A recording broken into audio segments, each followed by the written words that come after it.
हाल ही में अलीगढ़ मुस्लिम विश्वविद्यालय द्वारा दारा शिकोह पर एक अंतर्राष्ट्रीय सम्मेलन आयोजित किया गया। इस सम्मेलन का विषय था दारा शिकोह क्यों आज भी मायने रखते हैं, उनकी शख्सियत और उनके कार्यों की याद। इस कार्यक्रम में केंद्रीय मंत्री मुख्तार अब्बास नकवी भी मौजूद थे।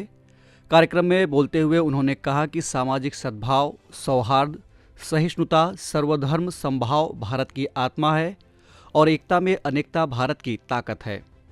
और दारा शिकोह जीवन पर्यंत इसी संस्कृति और संस्कार के सार्थक संदेश वाहक रहे। अपने आज के न्यूज़ दिस आवर के इस कार्यक्रम में हम बात करेंगे आखिर कौन थे दारा शिकोह।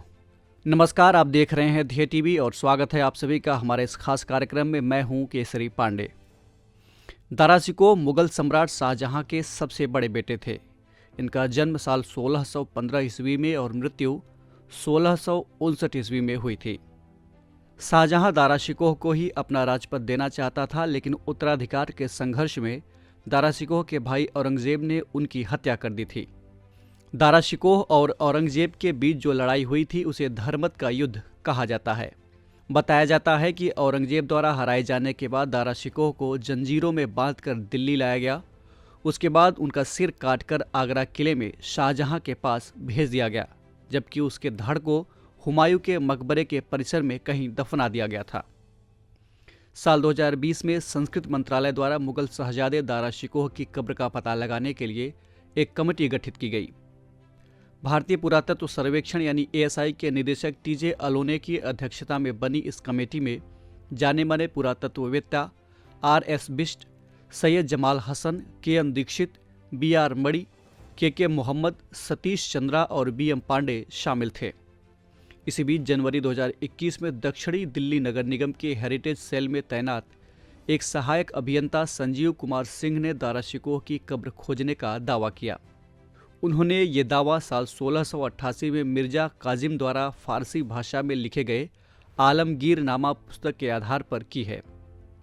कुछ इतिहासकार संजीव कुमार से सहमत नहीं हैं, लेकिन ज़्यादातर इतिहासकारों का मानना है कि संजीव की बात सही है।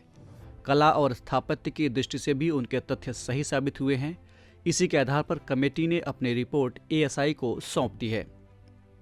आपको बता दें कि दारा शिकोह को हुमायूं के मकबरे के परिसर में जिस जगह दफनाया गया था, वहां मुगल वंश की तकरीबन 140 कब्रें हैं। दारा शिकोह की सही कब्र का पता लगाने में ASI के सामने सबसे बड़ी समस्या ये है कि इस परिसर में मौजूद कब्रों पर किसी का भी नाम नहीं लिखा है।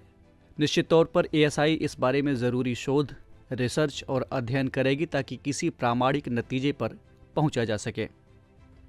इतिहास में दारा शिकोह की छवि एक उदार मुस्लिम के रूप में बताई जाती है और कहा जाता है कि इसने हिंदू और इस्लामी परंपराओं के बीच समानताएं खोजने की कोशिश की।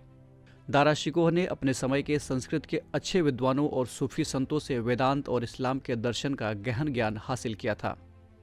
इसके अलावा इसने फारसी और संस्कृत में इन दोनों दर्शनों की समान विचारधारा को लेकर अनेक पुस्तकें लिखीं।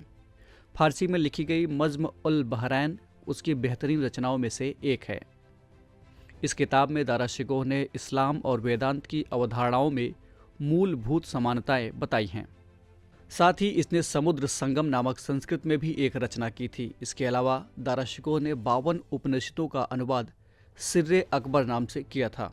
उन्होंने श्रीमद् भागवत गीता और योग वशिष्ठ का भी फारसी भाषा में अनुवाद किया था। तो ये थी बात दारा शिकोह की। और अब आपके लिए आज का सवाल, आपको कमेंट करके बताना है कि धर्मत का युद्ध कब हुआ था। इस एपिसोड में इतना ही। हम फिर मिलेंगे एक नए कार्यक्रम के साथ। तब तक के लिए पढ़ते रहिए और बढ़ते रहिए। नमस्कार।